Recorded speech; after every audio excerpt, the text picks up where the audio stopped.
So my name is Czarnecki. I'm the HR manager for Great West Kenworth. I do their HR, IT, and health and safety.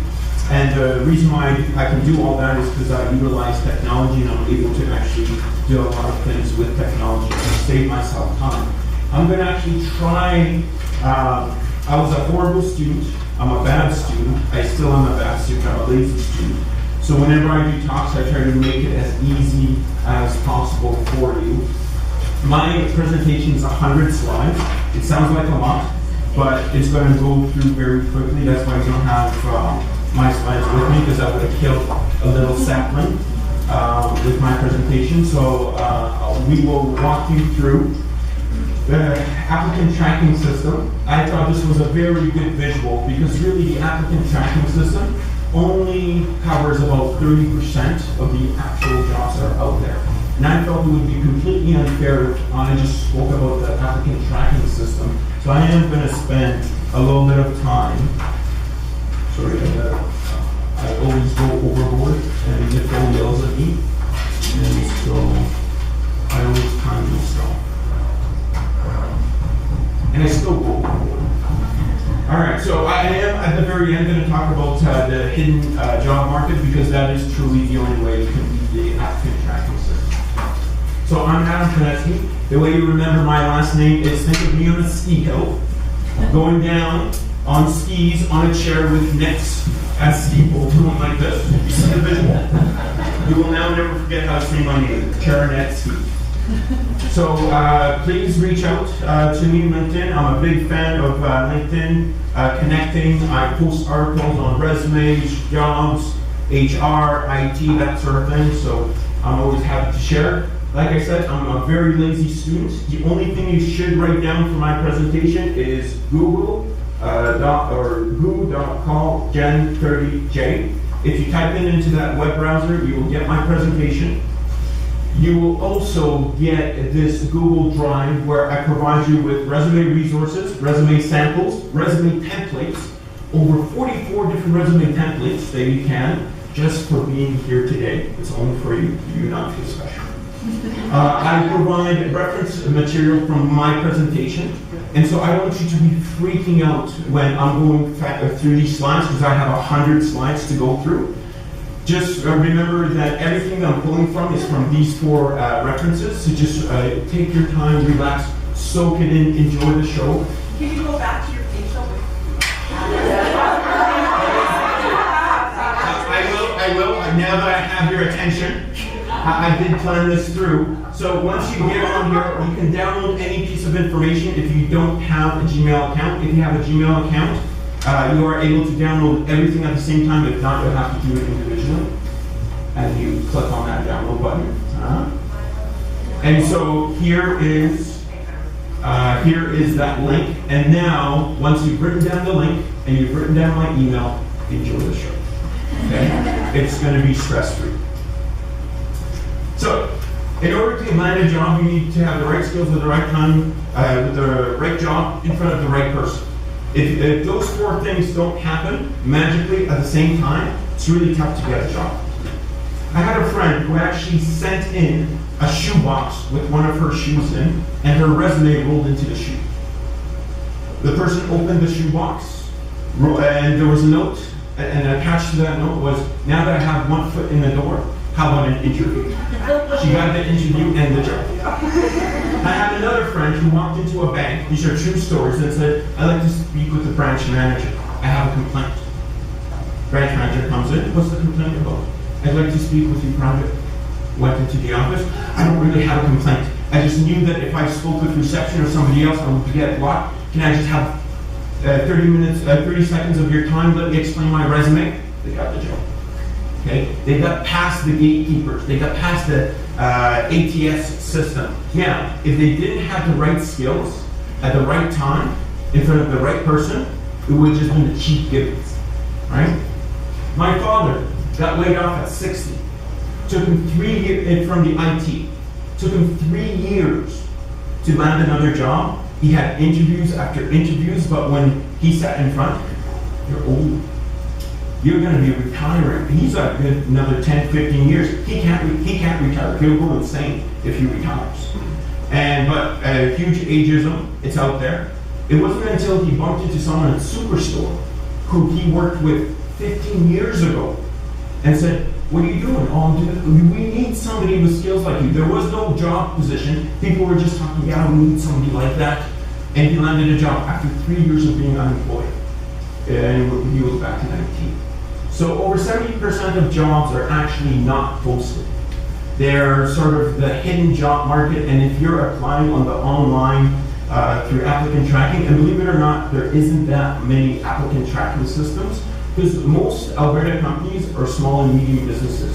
Applicant tracking costs anywhere between $1,000 a year to about $5,000 to $10,000 a year. So a small business can't afford an applicant tracking system. And it was a great tip. If it's an email, chances are it's a human being that's looking for it. If it's actually hit on a client and you're sending stuff in, it's using an applicant tracking system. Very large corporations will have applicant tracking systems. You can do it alone, and you can. I've done it, but it's a lot more fun with friends. And so the big thing about breaking through into the hidden job market is reaching out and connecting with as many people as possible.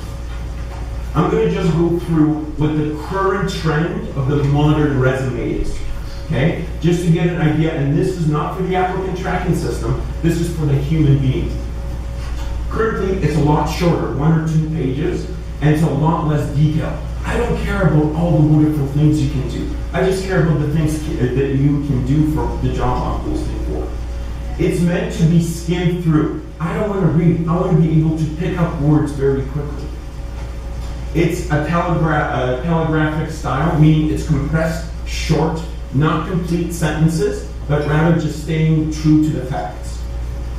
And think of it as you are able to use multimedia. So this is a gimmick. This is a voice actor who's actually created a QR code. And the person can take a picture. It goes to a YouTube video. And he starts talking. Now, I don't recommend you posting your picture on your resume, but this is something that's going to grab somebody's attention. If they don't have the right skills, this gimmick is just going to be a cheap gimmick. All it is an attention grabber. That's all that is. But remember that we are able now to send resumes and add a lot more information. That's a link to a LinkedIn profile. You can add a link to show your additional projects, cases, articles that you have written. You can link your past job, like your past companies that people can look at. The more information that you can provide the person kind of looking into you, the higher the chances are of you getting an interview. You gotta have professional contact information, a professional email. If your professional email is hot girl too much fun, chances are, or I'm just going to call you for an interview to see if you're really hot. Consistent job employment. If you don't have consistent job employment, if you work 3 months, 3 months, 3 months, 3 months, there's no way you're going to work more than 3 months for me. So you have to have consistent job employment. You have to be simple, focused, and relevant to the job you're applying for, not look at all my wonderful skills. I don't care that you sing in a choir. I don't care that you do underwater basket weaving. Okay, if that's not what I'm asking for, that's an actual skill, by the way. It's actually going to hurt you. Now, there's a secret ingredient to resumes. First person to yell it out gets a gold star. What's the secret ingredient? Color. Who said color? A splash of color. Splash. Don't have a fight in a paint store, or it looks like you are completely colorblind. You just need a little splash of color in your resume just to get that attention, that oomph. So let me give you an example. Here's my terrible non-ATS tracking resume. However, it's not bad. I would give myself a B+. It's not an A. I would spend a lot more time if I was sending it to an actual tracking system. But look at this magic. Doesn't that just give you a little pop? If I'm going through resumes 3 seconds, and all of these are black and white, and I just see a little splash of color, I'm gonna maybe instead of spending 3 seconds on it, 6 seconds, just to enjoy the color. Now, I want to show you the most beautiful resume I have ever received. It's been 5 years since I received this resume. It is absolutely beautiful. I hire mechanics. There is an engine, a splash of color. It's very well detailed, organized, the whole thing, simple, brings up a lot, but guess what? He was an apprentice mechanic, then he was a shop helper, then he cleaned cars, and now he's in construction. His professional career went this way. The most beautiful, sometimes, when I feel sad, I just open up this resume and feel that. Right? It is so beautiful. It is truly the most beautiful. I can't hire this guy, right? His career path is this way. I'm looking for people that go this way. The fold test. Your resume should, for a human being, be able to pass the fold test, which means you fold your resume in half. If you can't get a job with half a resume, you need to work on your resume. I always get this question, education or experience, what's more important? It's whatever helps you. So if you have the actual qualification of the education that they're looking for, put it up top. If you don't, and your experience helps you, put that up top on first. Now, I'm going to go through these really quick, because this is not a resume writing workshop, which by the way, I do get. But this is just a quick sort of to give you a visual of what we've been talking about, because I don't do well with words, I do well with pictures. So here is condensing dense paragraphs into short statements. The after and before, same information. There's nothing lacking in there. It's just more compressed and easier to pull. Bullet points to single statements. Right? Instead of having 7, 8 bullet points, you have a quick single statement. Using headers instead of saying personal profile. Put in the position. If this person was applying for a research position, they're putting in what position they are going for or who they are. Modernized keywords. So this is the old way of bullet points. If you have bullet points in your resume for your skill set, you're so aging yourself. That is so 1990s, right? 2000s is lines, okay? So you gotta have lines between, it's not in rows, it's across, right? You have something like that in your resume, it is modern. I provide you with a list of a whole bunch of action, communication words, that sort of thing. It's in the reference, you don't have to worry about this. Replace full sentences with summaries. So they're talking about $3 million territory serving 500 blah, blah, blah. Down here, 3 million territory. He doesn't need to go into a lot more detail. If he says 3 million territory, I'm going to fill in some of that information myself. Focus on the big picture. I don't care if you ordered pens for your organization. Don't put in, was the office supplier, unless it actually asks for the resume. Because guess what? No one's going, oh my God, and they order office supplies? Score! And tidbits of information. I'm not a big QR guy because you actually need to have an app in order to use it, and most of us don't have those QR code scanners on it. But it can be just as simple as your telephone number, LinkedIn, and your email account, or you can go into your address. Be careful of your address because people do discriminate against where you live. Not so much as like, ooh, Dover, but it's more on the idea of how far is it from the location. If you're from Okotoks, High River, that sort of thing, they're going to actually judge you on it. So this is where that half resume really kicks in. You do your little profile, your 1 or 2 sentences of the key things that people are looking for. You're pulling your key skills, so you're making it for a recruiter very easy. This is your transferable. This is your 25 years that you're putting in here of all the different things that you can do, so a recruiter can go, check, check, check, check, yeah. I like this individual, and then you go into your work experience. You pull out those keywords. So because what an employer is looking for is they're looking for that unicorn, that perfect candidate that just left. The problem is the perfect candidate just left. There is no one that can actually fill that hole. So if you have a square resume, and thank you for that analogy, it works well. If you have a square resume and you're applying for a circular role, you're not going to get that role because it just isn't a good fit. So what you're trying to do is you're trying to kind of squish your resume and make it as circular as possible so that person can see you in that role, that you've done that role before. So think of it as shapes. And so you're applying through these various positions, and you're a square, and you're applying for triangle positions, rhombus position, diamond position. You're just not a good fit. You're not fitting into it. So you need to customize your resume to be exactly the fit for the position that you're applying for. And that way, sometimes it might not be a perfect fit, but you increase your chances of actually getting that interview going in. Discrimination happens all the time. You have to get over it. The only thing that you can apply, especially for older individuals, address it in an interview. I know that I'm 63 years old, but you know what? I'm not ready to retire. I got another good 10, 15 years in me. I got all this experience. I address it in the interview. With discrimination, what you have to do is you have to make your resume vanilla. And that doesn't mean you have to look like a white man. What that means is that you try to stay away from political, religious, marital status kind of things in your resume. So if you volunteer for women's power feminist movement now, I don't want to hire you because I'm going to think that you're a real high feminist. If you are very big churchgoer, and I'll give you a great example. I had a student that came to me, and she had a great resume, but in her hobbies and experience, she put that she sings in a church choir, she teaches Sunday school, and she went on a religious mission to her home country to set up computers for orphanages. No one hired her. Why? They saw a religious fundamentalist.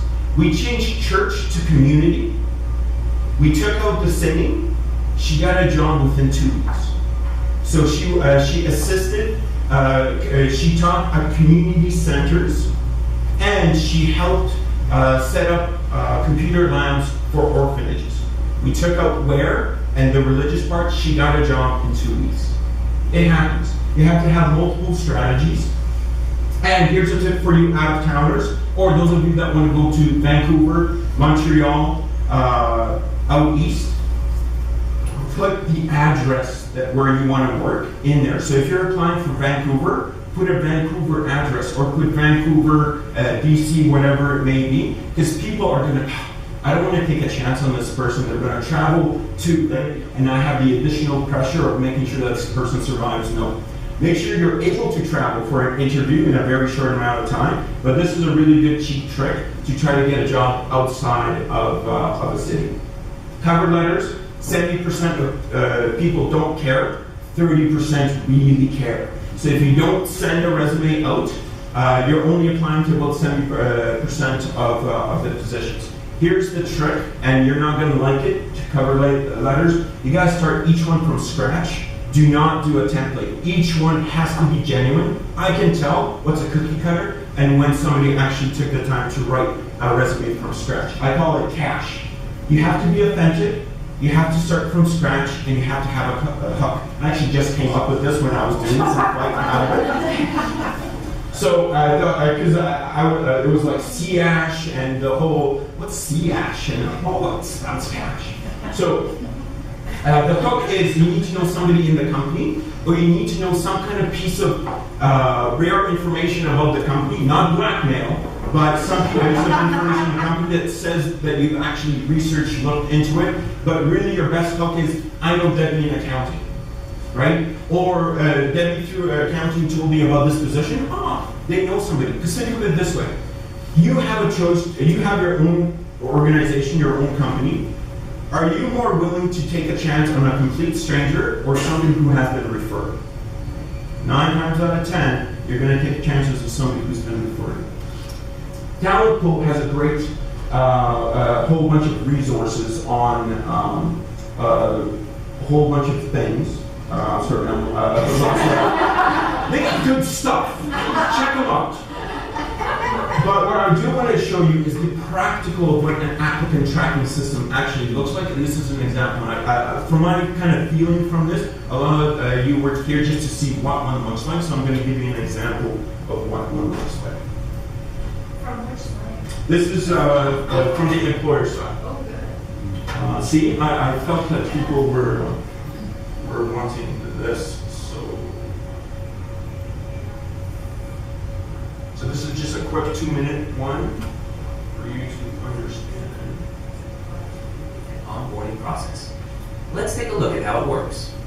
When a manager needs to hire for a new or vacant position, they simply log into Avanti's self-service module and select a workflow that allows them to quickly and easily communicate to HR that the position is required.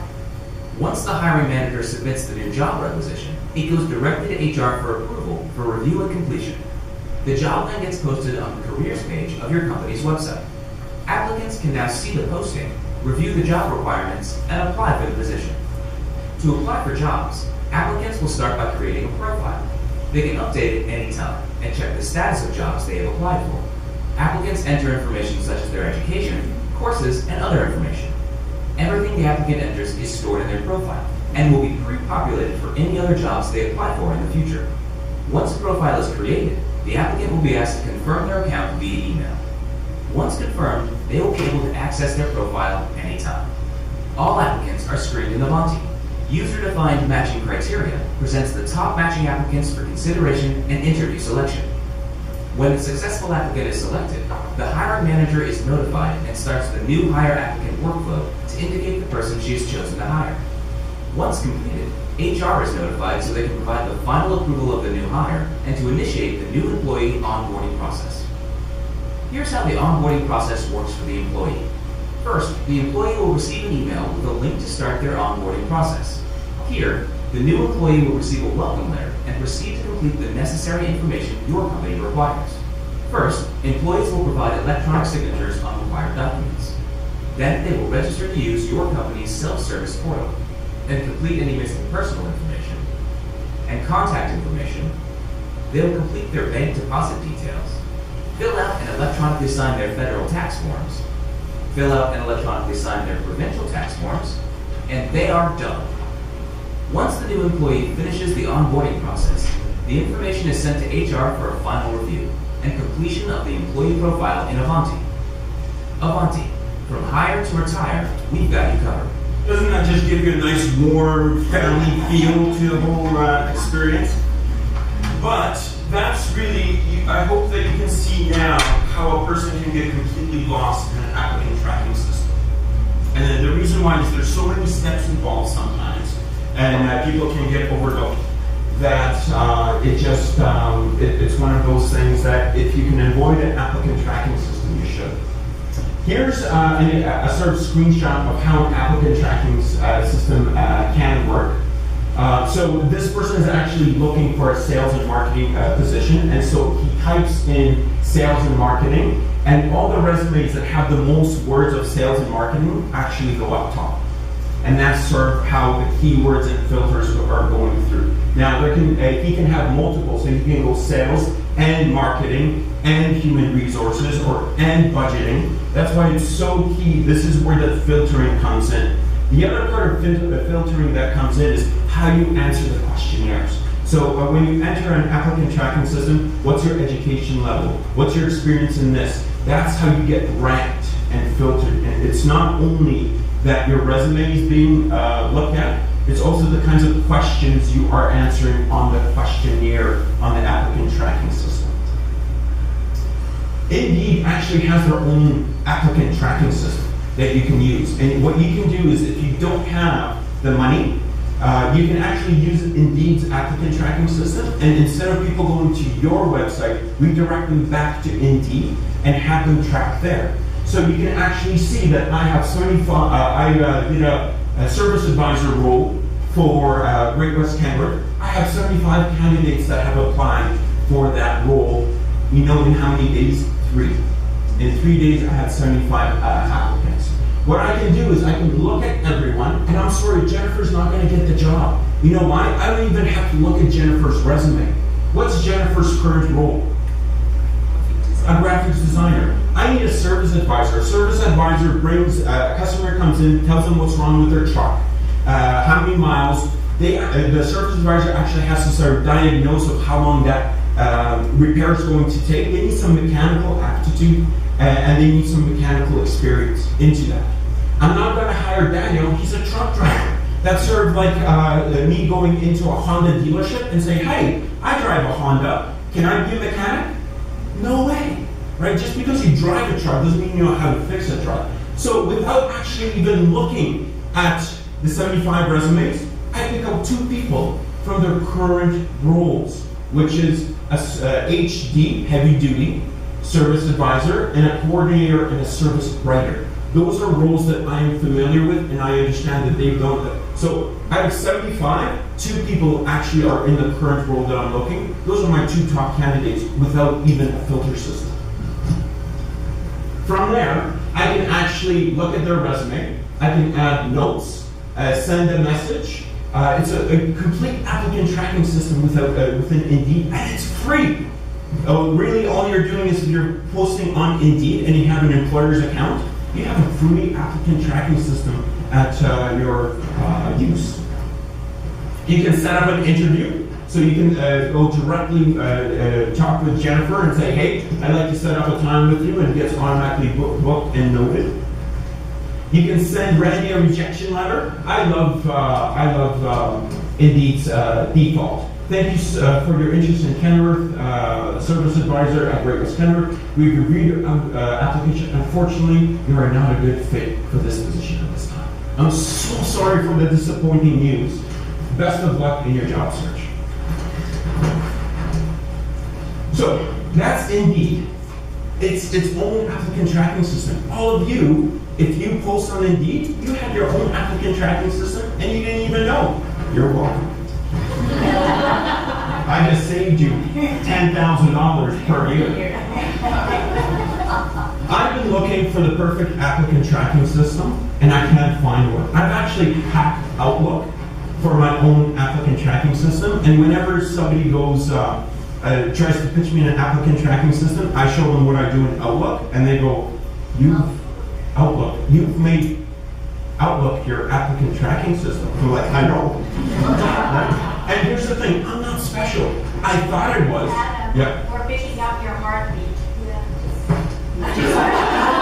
I'm excited.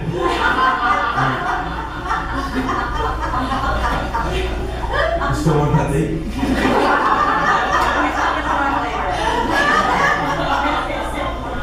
So, this is how I've hacked Outlook to be my applicant tracking system. And anyone who I've shown this, they're like, yeah, I can totally do that. We're going with me being special. I've actually been tested because I thought I was incredibly smart. I'm not. I'm actually average. I scored average on every single category other than spatial reasoning, which you can look at shapes in your head and understand stuff. But other than that, I'm not special. I know I was disappointed too. So this is what I do.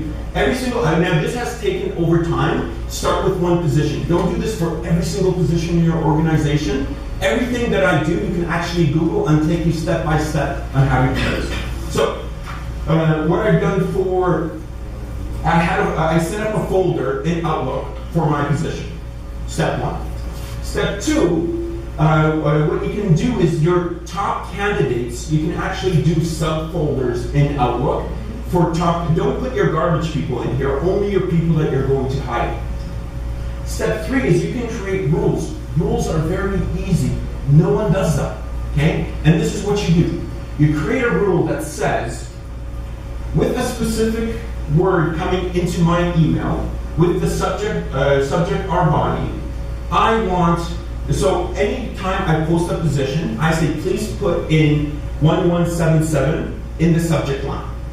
Right? So people use actually the email in the subject line. When I post a position in Indeed, and Indeed hates it, I actually put Kenworth Service Advisor job in Calgary as my title, and I ask my rules to anytime that comes into my Outlook, stick it in that folder. Because what ends up happening in Outlook, you have one folder and you have multiple different positions and you have to reset your brain every time you open a resume. So this might be a receptionist position, this might be a service advisor, this might be a mechanic.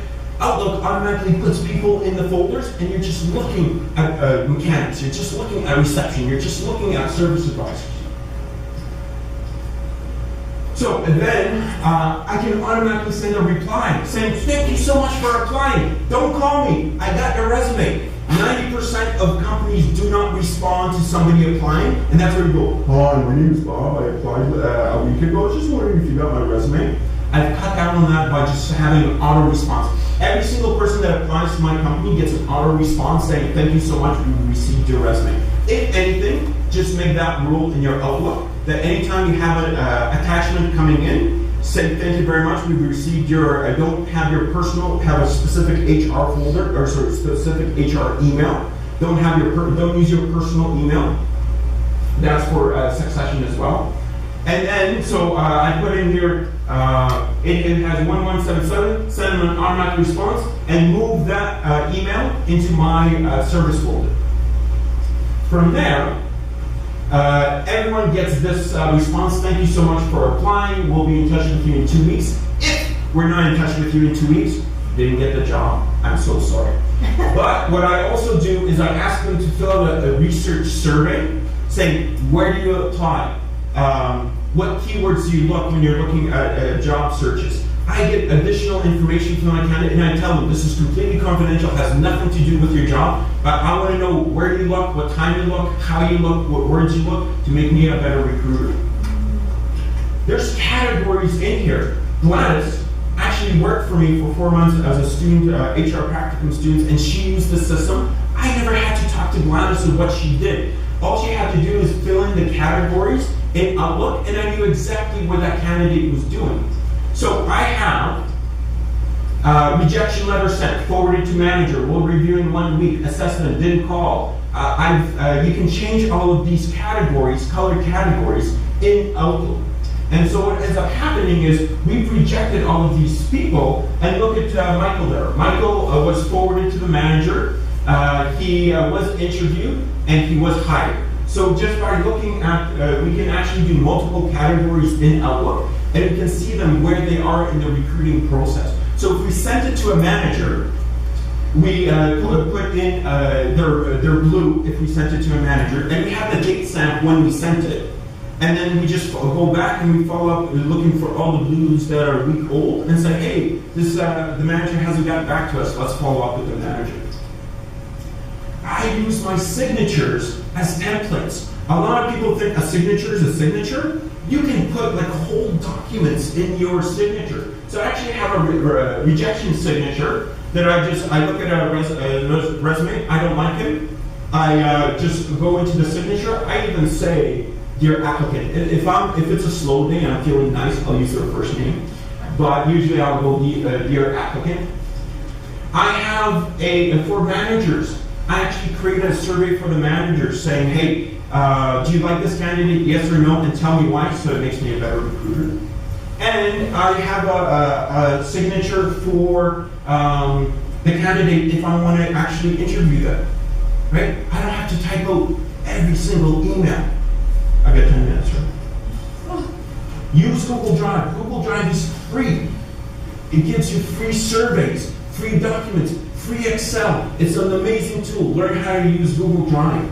So what we do is we do pre-screening interviews in Google Drive that we send out to the candidate before the interview. Please fill out this questionnaire to get additional information to see if they're a good fit. Why would we be wasting time during the interview process when that person's skill level isn't up to par, they kind of fudged on their resume, that sort of thing? So we send out questionnaires. And the beautiful thing about this, we have them rank themselves on skills, their current last 2 years of experience, exposure to certain technologies. And we have them rank themselves on electrical suspension, engine, and gear work.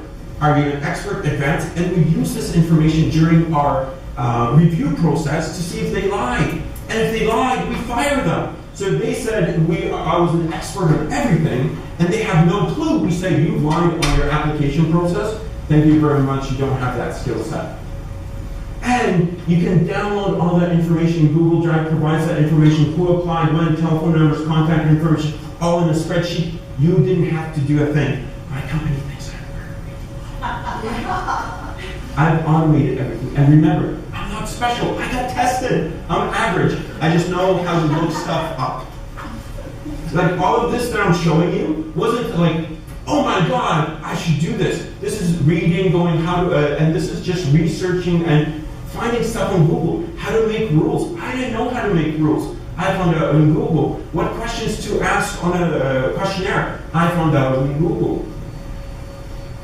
So that's how you are able to have a candidate tracking system without spending a dime. Indeed, or use Outlook. Hopefully I've given you a couple of ideas on it. But I do want to have you understand a really key thing, that the best way to avoid an applicant tracking system is get involved in your community. Okay? And this is most of us. It's either work and we have a small group of friends. That's it. We go to work, small group of friends, go to work, small group of friends. That's all we do every day. And then we watch Netflix at 7 o'clock. This is your comfort zone. This is where the magic happens. If you don't get out of your comfort zone, you will never enter the magical land of the hidden job market, ever. Where is the magic? It's in your community, neighborhood. How many of you got involved in your political candidate that you wanted to win? That you actually volunteered, put lawn signs, did door knocking, that sort of thing? What? 1, 2, my candidate won, and I now know a minister who lives a block down, and I can, you know, everyone thinks of, ooh, they're in politics, he's just a normal guy, help him get elected. He owes me. Workplace, non-for-profit, sports, hobbies, get out, get involved. You're not going to do anything going to work, back home. The only reason why you're friends is because you've known them for so long. That's where the magic happens. And until you get involved and spread your wings and get out of your comfort zone, you're going to miss out on the magic. And the only way you're going to get out there is get out of your comfort zone. Volunteer. Be an active community member. This is the only thing I'm going to say about social media. Social media will never replace face-to-face. But social media has allowed for the first time to actually reach out to strangers and talk to them. Before, you needed, hey, can I have permission to contact so-and-so? Social media has broken that barrier. And you can talk to anyone at any point and say, hey, I saw you on LinkedIn. I'm reaching out. I just wanted to connect with you and say hello. A little visual there for you. So this is the magic of social media. I've now spoken at this meeting, or this workshop. You guys are going to remember me as being brilliant, engaging, low funny. But the thing is, 2, 3, 4 months from now, you're not going to remember a thing, right? And until we connected on social media or LinkedIn, and I posted an article, you go, oh yeah, Adam, I remember him. He did that talk and the whole thing. 6 months from now, you're going to forget me again. And then I liked one of your comments on LinkedIn. Adam, he liked one of my comments on LinkedIn. I remember Adam. A year from now, you're going to forget. And someone's going to ask you, do you know an engaging speaker that could talk about something? And you're going to go, nope. Sorry? Nope, don't remember. But if I liked something that you said, I ruined the whole thing. If you liked something that if a day or two ago, I said something on LinkedIn or you remembered me, you're going to, do you know an engaging speaker? Yeah. He liked my posts before. That's the power of social media. I got interviewed for the CBC. Is the resume dead? Remember, I'm not the brightest, I'm not the smartest. What I did was I posted an article, is the resume dead? 2 days before somebody reached out to the HRIA and said, hey, the BBC is doing, is the resume dead? Do you know of anyone that could speak on that topic? Yup. Adam just posted something on social media about is the resume day. He would be a great speaker for that subject. That's the power of social media. And I'm going to leave you with this last sort of thought about job hunting, recruiting, looking for work, finding the right candidates. Learn from this toddler. Can anyone tell me the life lesson from this toddler?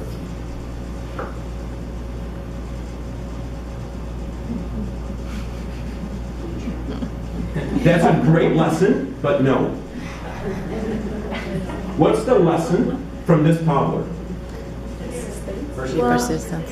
No, those are great lessons. Yes. If you keep doing the same thing and you're unsuccessful, that's the definition of insanity. Absolutely. If what you're doing right now is not working and you're getting the same results, stop it. Right? If you're applying and you're getting nothing, something's wrong with your resume, stop it, change it. If you're getting interviews and you're not getting hired, something's wrong with your interviews. Stop it. Stop doing the same thing. Oh, it's cute. I agree, but it's not getting you anywhere. You're going to be filling your tennis balls over and over and over again. Stop repeating your mistakes. Thank you very much. That's the end of my presentation. Thank you, Adam. So, because, ouch, you feel the electrical shock.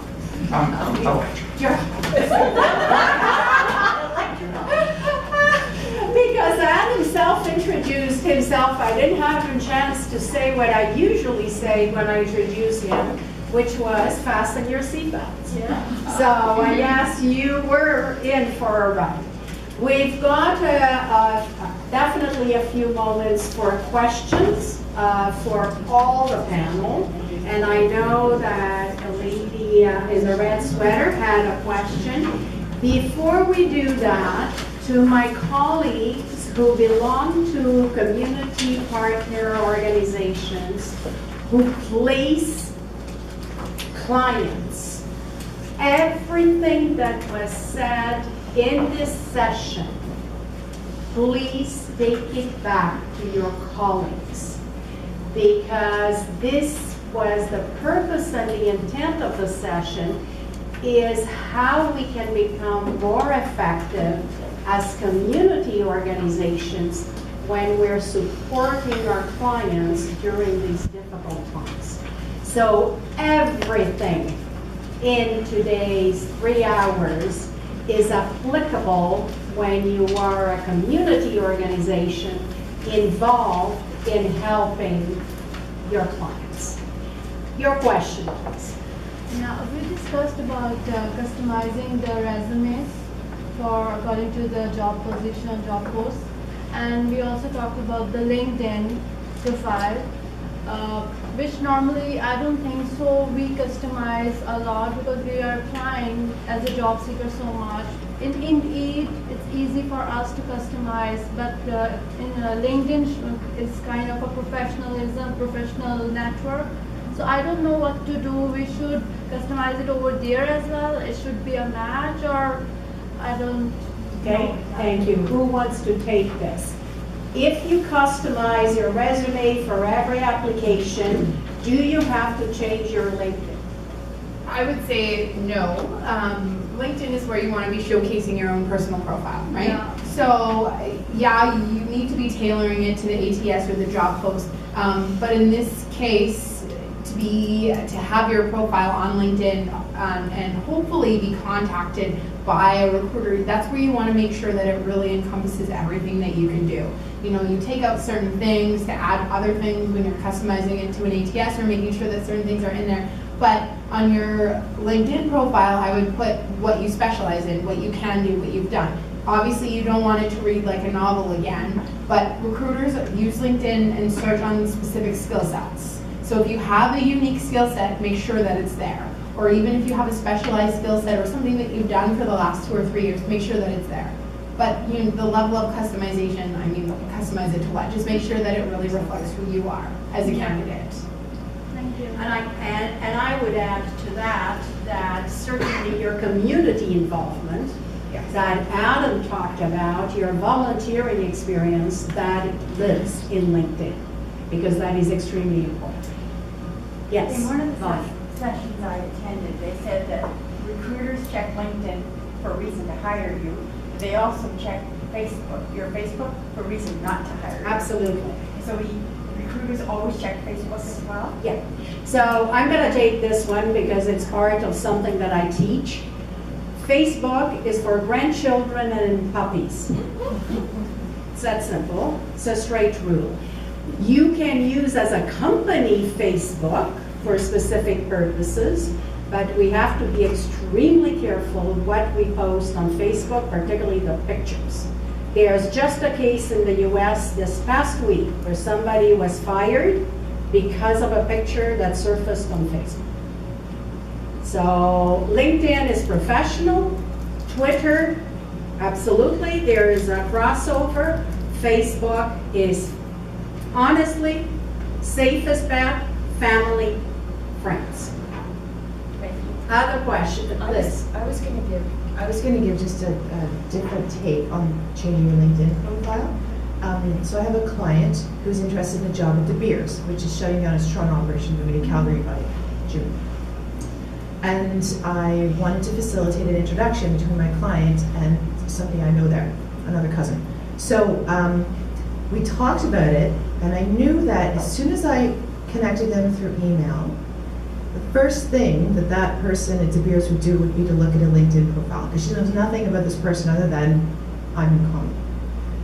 So we looked at the job posting that she was interested in, and we looked at all the keywords, and I said, you know, you have 2,000 characters in a summary section that you can use, or 2,000 words in a summary section.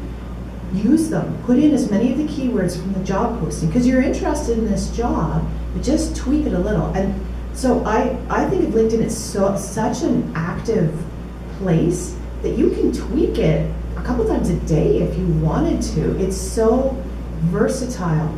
I did the same thing when I was applying for a position that was focused on foreign trained professionals. And I thought, oh, I've done a ton of work with foreign trained professionals, but it's not in my LinkedIn profile. Oh, I'll just pop over there and add a few more keywords. And so think about that as a tool as well. It doesn't mean you have to change it every couple of minutes, but when you're active on it, when you're liking comments, when you're posting in discussion groups, you get more known. But also when you've got the right keywords, and you're probably looking for similar types of jobs, you don't have to change it as much, but think about that as, like you can just pop in and out of it all the time. And turn off your notifications. Yes. Turn off your notification. Absolutely. So if I can just chime in on the LinkedIn, what I recommend to people is your LinkedIn should be focused, and you should be focused in your job search. So if you want to be a baker, a mechanic, and a florist, don't be applying to all three at the same time.